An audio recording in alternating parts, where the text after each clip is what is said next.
He was a former Navy SEAL hiding from the noise of the world, guarding a frozen stretch of forest no one wanted, until they tried to take it by force. On a brutal winter morning, he was left bound in the snow beside his two loyal dogs, meant to be a warning. His life should have ended there. It didn't, because a young journalist stepped into the storm and refused to walk away. Before we begin, tell us where you're watching from. And if this story moves you, please subscribe. Winter came early to Redwood Valley, Montana, settling over the mountain town with a quiet, unforgiving certainty. At dawn, the sky was a muted slate gray, heavy with low clouds that pressed down on the valley like a lid. Snow lay thick across rooftops and pine-lined roads, muffling sound and slowing the world to a careful crawl. The town itself, small, practical, and weather-worn, still slept, its single main street marked by dark storefronts, frost-clouded windows, and a lone snowplow parked beside the gas station. Beyond the last plowed turn, civilization gave way abruptly to forest. Out there, the wilderness did not care who you were. The wind tore through the tall pine and fir trees, shaking loose curtains of powder that whispered down from the branches.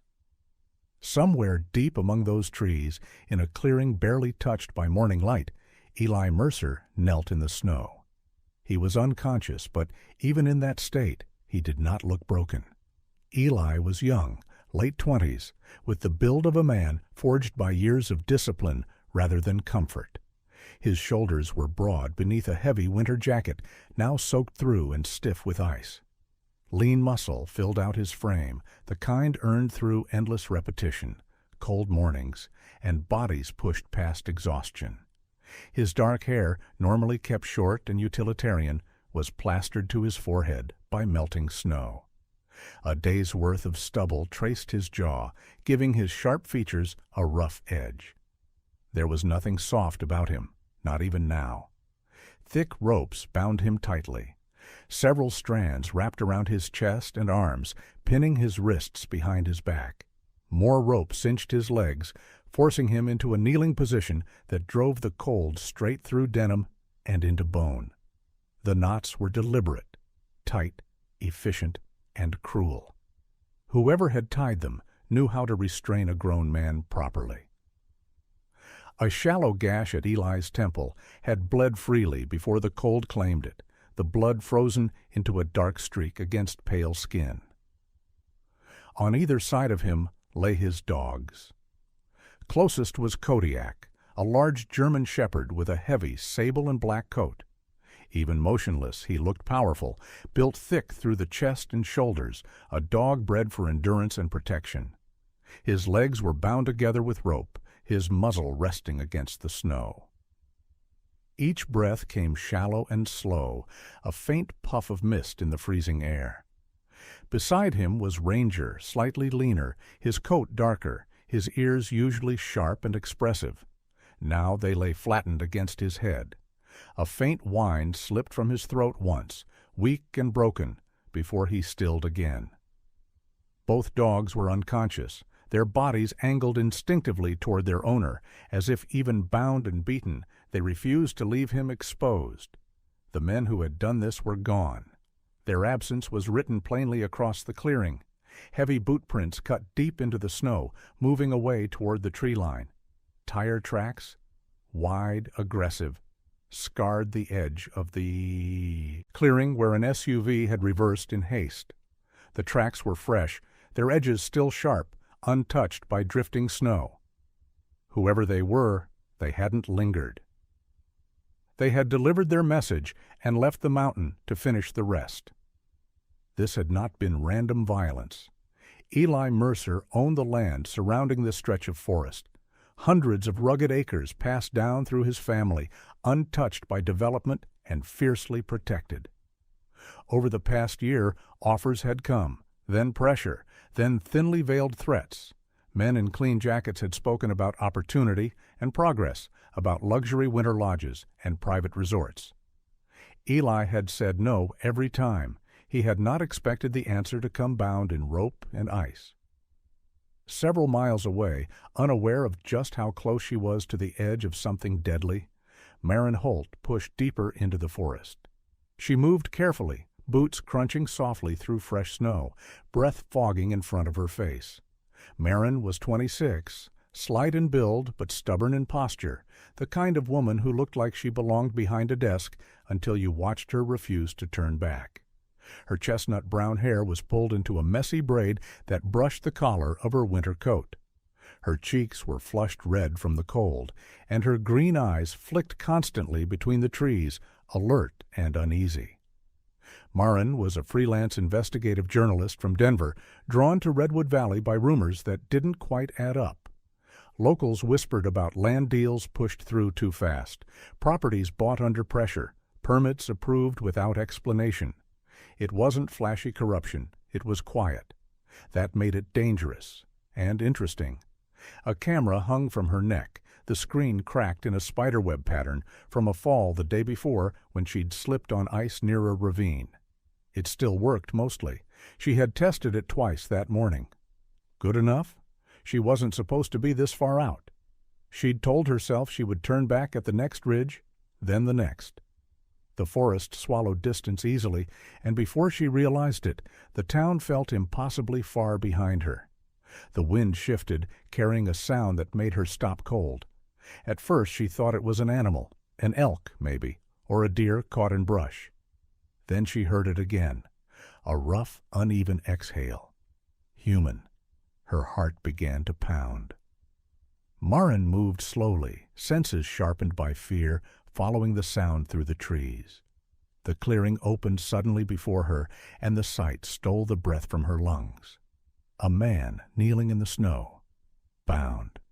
2 dogs tied beside him, blood frozen against skin, ropes everywhere. "Oh my God," she whispered, the words barely audible over the wind. Panic surged hot and dizzy, but instinct, honed by years of reporting in places where things went wrong, forced her to move.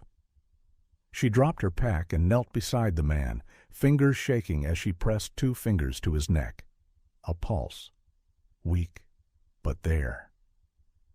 She checked the dogs next, leaning close, pressing her ear to Kodiak's side, then Ranger's. Both were alive. Someone had done this recently. That thought landed heavy in her chest. Maren looked back toward the trees, suddenly convinced she was being watched.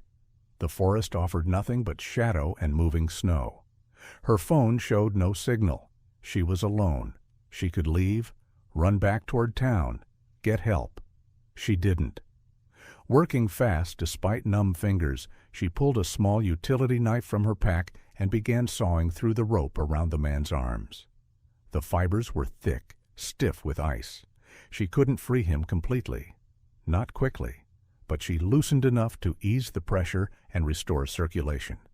She did the same for the dogs, cutting and loosening, whispering apologies she wasn't sure they could hear. Snow began to fall harder. A few hundred yards away, half hidden behind a stand of fir trees, she remembered seeing a derelict hunting cabin earlier that morning. Old, abandoned, but it had walls, a roof, and some protection from the wind. Getting all 3 there felt impossible. She scavenged what she could. An old tarp frozen into the snow near the cabin site, a length of discarded rope, and fashioned a crude drag. It was slow, brutal work. She moved them one at a time, resting often, her muscles screaming, her breath tearing at her chest. More than once she thought she would have to stop. She didn't. By the time she hauled the last of them inside the cabin, her gloves were soaked, her hands shaking uncontrollably. She shoved the warped door closed, braced it with a fallen beam, and slid down against the wall, chest heaving. 3 lives lay on the cabin floor. Outside, the wind howled through the trees. Inside, in the dim, frozen quiet, the first fragile thread was drawn between 2 strangers. One who had survived war and one who had just stepped into it. Eli, Mercer woke to pain before sound, a deep pulsing ache that radiated from his wrists, shoulders, and skull. Cold lingered beneath it, stubborn and invasive, seeping through layers of fabric and skin. His body reacted before his mind fully surfaced. Muscles tightened, breath slowed, his senses sharpened. He did not move. His eyes remained closed as he took inventory. Wood beneath his back, uneven, a faint draft against his cheek, the smell of damp pine, old smoke, and frozen earth.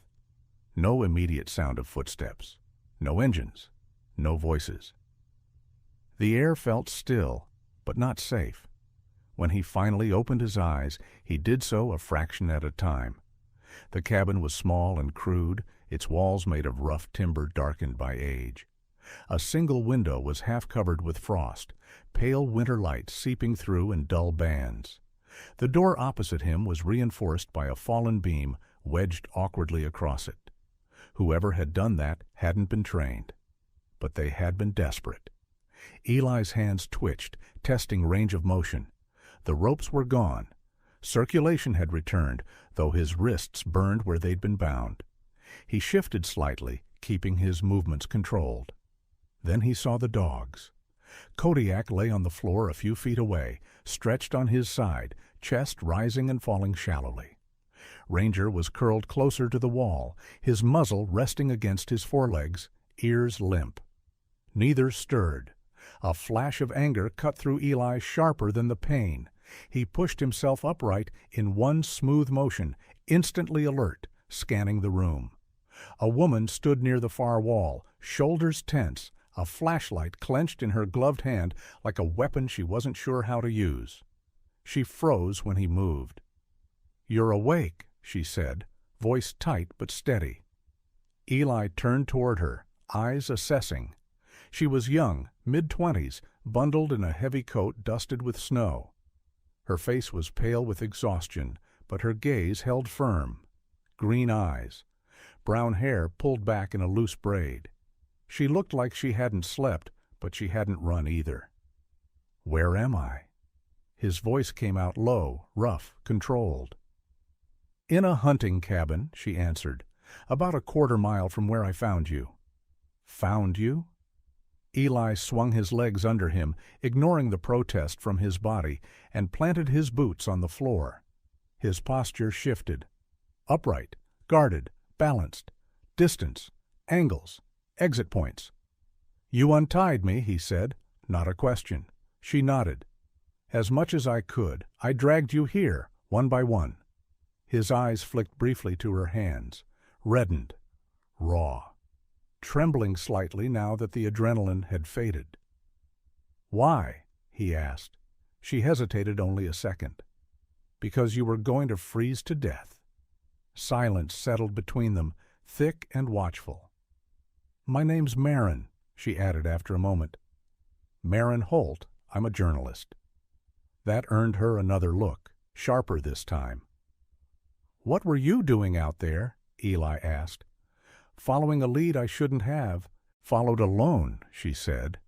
A tired, almost humorless breath escaped her.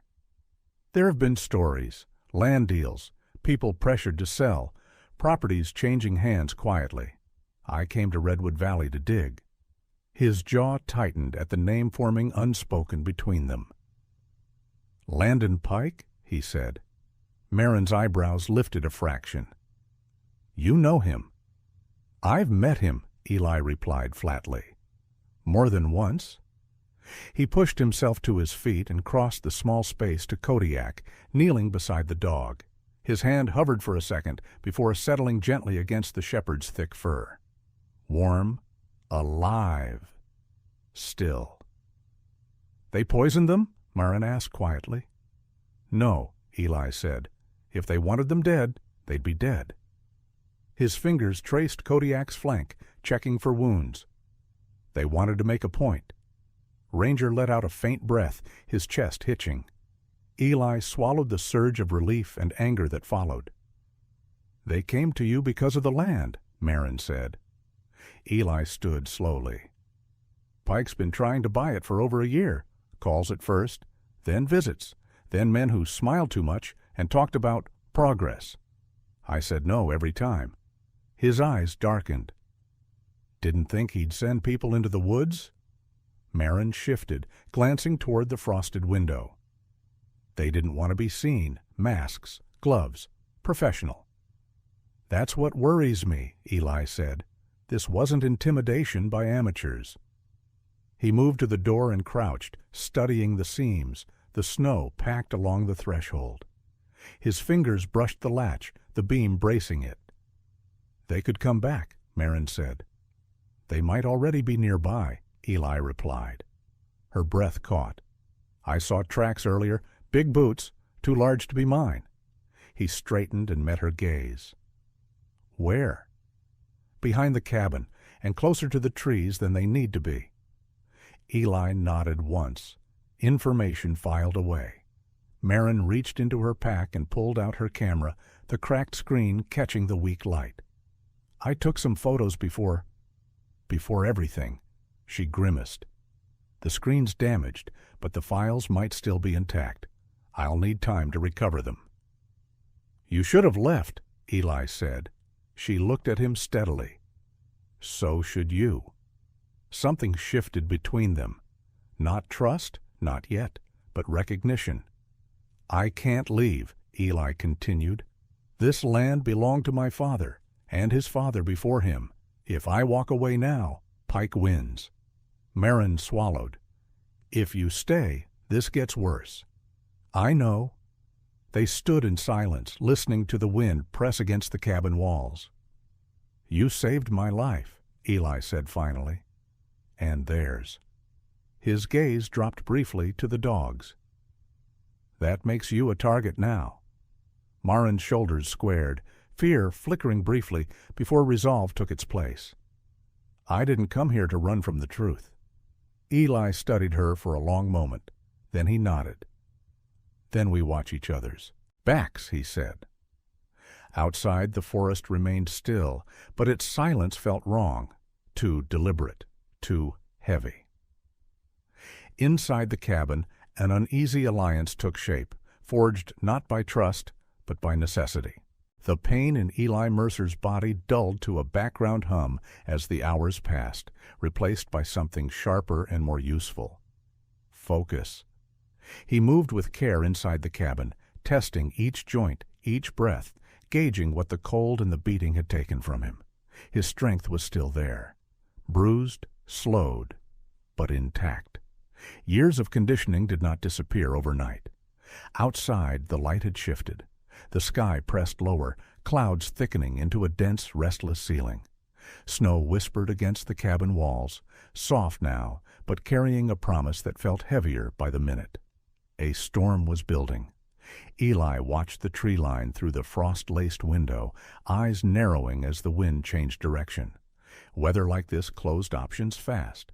It erased tracks. It buried evidence. And it gave cover to people who wanted to disappear. They'll come back, he said quietly. Marin Holt looked up from the table where she had spread out her gear. Her gloves lay discarded beside her, fingers still red and stiff as she worked at the cracked camera with a small multi-tool. You're sure? Not because they failed, Eli replied. Because they didn't finish.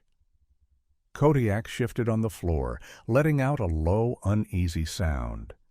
Ranger stirred beside him, legs trembling as he tried to pull himself closer to his brother. Both dogs were awake now, though neither had the strength to stand for long. Their eyes tracked Eli constantly, alert despite their weakness. Eli crouched beside them, resting a steadying hand on Kodiak's neck. The shepherd's ears twitched, nostrils flaring as he sniffed the air creeping in through the cabin's gaps. "What is it, boy?" Eli murmured. Kodiak's head lifted, slow but purposeful. He sniffed again, then turned his muzzle toward the back of the cabin, toward the slope rising into denser forest. Marin noticed it too. "That's not normal behavior, is it?" "No," Eli said. "That's recognition." Kodiak pushed himself to his feet, unsteady but determined, and took a few steps toward the door. Ranger followed, limping, staying close. Eli stood, decision already forming. If there's something out there, we find it before the snow does. Maren hesitated. What if it's a trap? Then we'll know, Eli said, and knowing beats guessing. They layered up quickly, minimizing noise, stepping back into the forest as the light dimmed further. The cold bit deeper now, wind threading through the trees with growing urgency. Kodiak led, nose low, moving with careful confidence despite his injuries. Ranger stayed close to Eli's leg, every step guarded. They didn't go far. Less than a quarter-mile from the cabin, Kodiak stopped near a stand of firs where the snow thinned unnaturally. The scent hit Eli next, faint, metallic, wrong. Chemical. Maren wrinkled her nose. That's not fuel. No, Eli agreed, it's cleaner than that. They brushed snow aside with gloved hands and found a concealed hatch half buried beneath branches and frozen earth. The wood was new, too new. Eli eased it open. Inside was a narrow storage pit, reinforced with plywood and tarps. Crates lined the sides, their markings deliberately scraped away. He opened one carefully. Explosives. Not crude, not improvised. Professionally packaged charges sealed against moisture. Another crate held rolled maps, topographical sheets marked with red lines and circled clearings. Architectural sketches followed, crisp and deliberate. Lodges, access roads, utilities.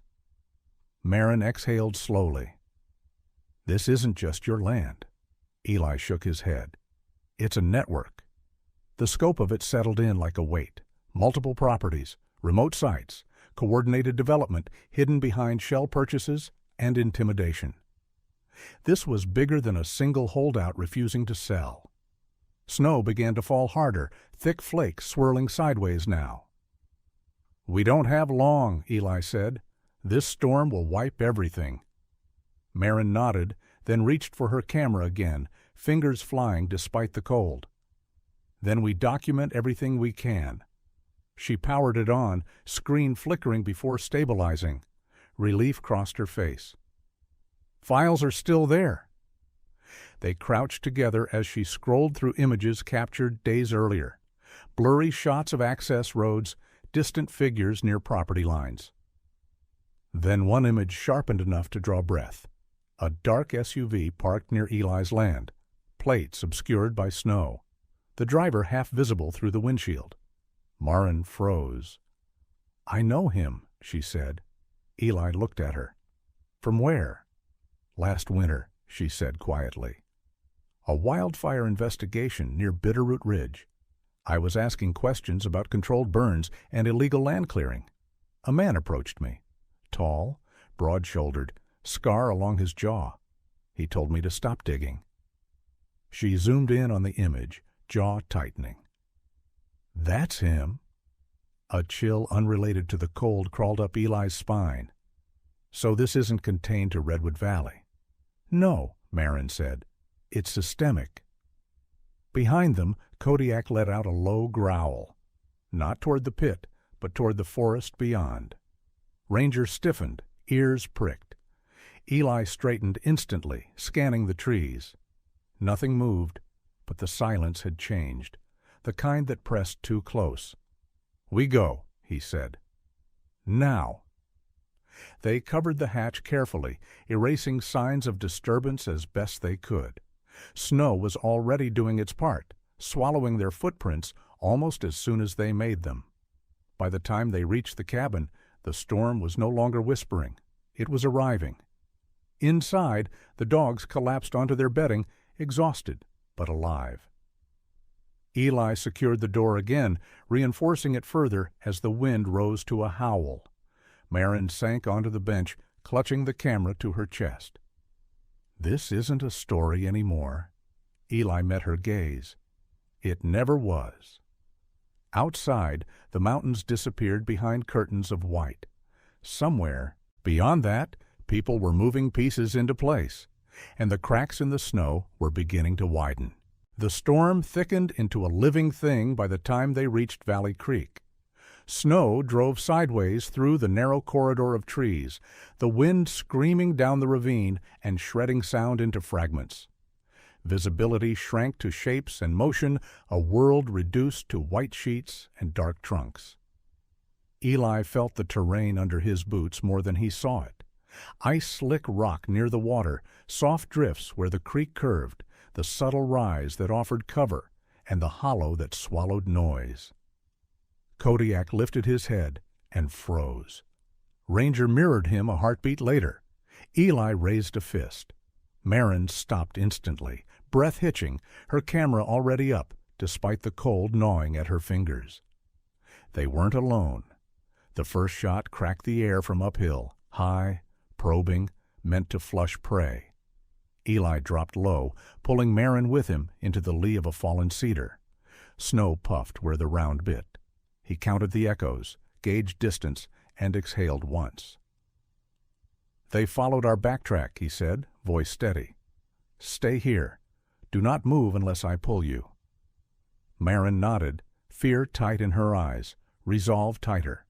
She angled the camera toward the trees, recording through shaking hands.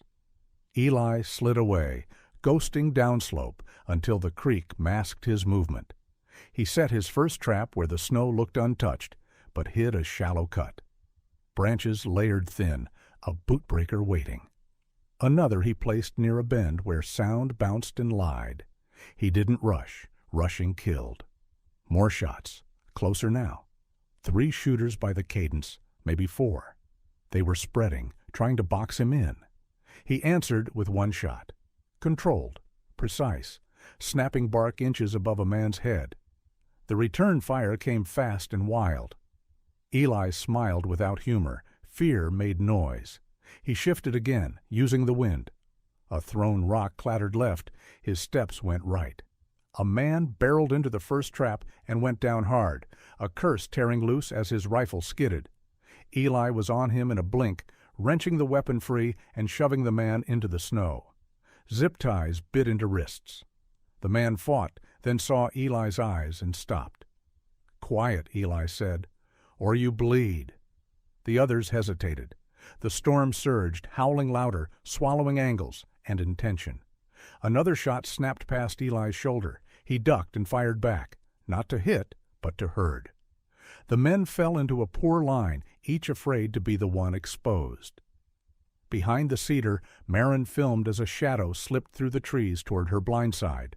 Kodiak surged with a low, feral sound, shoulder-checking the man before teeth snapped inches from a throat. The man stumbled, panicked, firing wildly. Ranger barked, echoing thunder off the creek walls. Eli pivoted and fired once, snow exploding at the man's feet. "Down!" The shadow fled, crashing away, fear louder than his boots. The wind rose again, a sudden whiteout. The remaining shooters lost their spacing, their shouts scattered and wrong. One yelled about sirens. None existed, but fear didn't need facts. Another called retreat. The storm made liars of their eyes. Eli made liars of their courage. They withdrew, firing blind, then not at all. Silence came heavy and abrupt, broken only by the creek's buried rush and the dog's breathing. Eli hauled his captive to cover. The man was young, cheeks hollowed by cold and worse choices, a ragged beard icing at the tips. His eyes darted to the trees, to the dogs, to Eli. "What were you guarding?" Eli asked. The man swallowed. "I don't—" Eli opened a pack dropped in the snow. Inside, a portable drive sealed against moisture, folded sight maps, and a cheap recorder with a red light blinking. He clicked it on. A voice spilled out, smooth, practiced, threatening. Landon Pike's name surfaced like a knife. The captive sagged. "I didn't know what was on it," he said too fast. "We were told it was leverage." Marin approached carefully, camera still rolling. Snow clung to her lashes, her hands steadied as she framed the evidence. The man, the dogs flanking Eli like sentries. Eli cut the recorder and met her gaze. Something passed there. Fear acknowledged, courage respected. He trusted her with a nod. The storm pressed closer, erasing everything that didn't move. Eli secured the drive and maps, checked the captive's bindings, and scanned the forest once more. No pursuit, no courage left. They moved out together, black snow swirling where gunsmoke had mingled with wind, leaving behind a valley that remembered nothing but silence. They left the forest before midnight. The storm had spent itself in violent bursts and uneasy pauses, leaving the roads half buried and slick with black ice. Eli drove with both hands steady on the wheel, eyes scanning every bend as the headlights carved narrow tunnels through the snow. Maren sat beside him, laptop balanced on her knees, fingers flying despite the cold that seeped through the doors. Kodiak and Ranger lay in the back, bundled in blankets, breaths slow and even. They were stable now, tired, sore, but alive. That was enough. Redwood Valley appeared in fragments at first, the outline of rooftops, the glow of a single all-night diner, the blinking amber of a traffic signal fighting the snowfall. Eli didn't slow until they reached the edge of town, pulling into the lot behind the sheriff's substation where a single light burned over a metal door. Maren looked at him. "Once I send this, there's no pulling it back." Eli nodded. "That's the point." Inside the station, the night deputy on duty was a man in his early 40s, with a stocky build and a permanent look of skepticism etched into his square face. His name badge read, Tom Calder. He listened without interrupting as Eli laid the evidence on the counter. Hard drive, maps, recorder. While Maren queued up the footage on her screen. Calder's expression changed minute by minute. Doubt gave way to concern. Concern hardened into something colder and more precise. "This goes beyond us," he said finally. "Way beyond." "Then don't sit on it," Maren replied, voice calm but unyielding. "Because they won't." Calder didn't argue. He made the calls. By the time dawn threatened the horizon, the quiet town was no longer quiet. Unmarked vehicles rolled in with federal plates dusted white with snow. Men and women in dark coats moved with clipped efficiency, their presence reshaping the air itself. One of them introduced herself as Special Agent Laura Kessick. Tall, sharp-featured, steel-gray eyes that missed nothing. Her hair was pulled back tight, her demeanor precise, all angles and intent. She reviewed the evidence in silence. "This is clean," she said at last, "and it's enough." Landon Pike was arrested before sunrise at his gated property outside town, pulled from a warm bed into cold certainty. By midday, warrants rippled outward. Shell companies exposed, illegal developments frozen, accomplices scrambling too late to disappear. Redwood Valley exhaled. Kodiak and Ranger were taken to a veterinary clinic run by an older man named Dr. Samuel Hargreave, whose hands were steady and voice gentle. He treated them like honored guests, not patients. Stitches, antibiotics, rest. "They'll be back to full strength," he told Eli. "Give it time." Time was something Eli finally felt he had. The days that followed unfolded with a strange, unreal clarity. Reporters arrived. Then more. Maren filed her story in layers, images, audio, verified documents, refusing shortcuts, refusing embellishment. When it ran everywhere. Expose uncovers illegal resort network in Redwood Valley. It was the biggest piece of her career. It didn't feel triumphant. It felt necessary. People in town stopped Eli on the street. Some shook his hand. Others brought food to the cabin without being asked. An elderly woman pressed a knitted scarf into his hands and said nothing at all, her gratitude complete in her eyes. Kodiak and Ranger returned home wearing new collars, thick leather, hand-tooled, each fitted with a small steel tag etched simply, "Loyalty." On the fourth morning after the storm, Eli and Maren climbed Ashford Hill. The snow was already thinning there, broken by patches of dark earth and stubborn grass. The sun crested slowly, pale gold spilling across the valley, catching on frozen branches and turning them briefly into glass. They stood side by side, not touching, close enough to feel warmth anyway. "I didn't plan on staying," Marin said quietly. Eli watched the light stretch across the forest. Plans change. She smiled at that. Not the sharp, driven smile she wore when chasing a lead, but something softer, unguarded. "What will you do now?" she asked. Eli considered the question longer than it deserved. "Stay," he said. "Protect what's left. Help rebuild what was damaged." Marin nodded. "I think I'll write about that too. What happens after the headlines fade?" Behind them, Kodiak and Ranger sat together, alert but relaxed, tails sweeping slow arcs through the snow. The world felt wide again, not dangerous, just honest. The sun climbed higher. Winter loosened its grip. Some battles don't arrive with sirens or uniforms. They come quietly, through pressure, fear, and the slow erosion of what we love. This story is a reminder that courage doesn't always mean charging forward.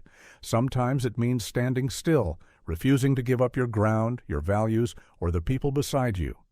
It means choosing truth when silence would be easier and protecting what cannot protect itself, whether that's a forest, a community, or a loyal heart that never turns away. In our daily lives, we may never face gunfire or winter storms, but we all face moments where doing the right thing costs something. When that moment comes, may we have the strength to act and the humility to accept help when it arrives. If this story moved you, please share it with someone who needs a reminder that integrity still matters. We'd love to hear your thoughts. Leave a comment and tell us what this story meant to you. And if you believe in stories about courage, loyalty, and quiet strength, subscribe to the channel so you don't miss the next one. Sometimes, standing your ground is how the light gets in.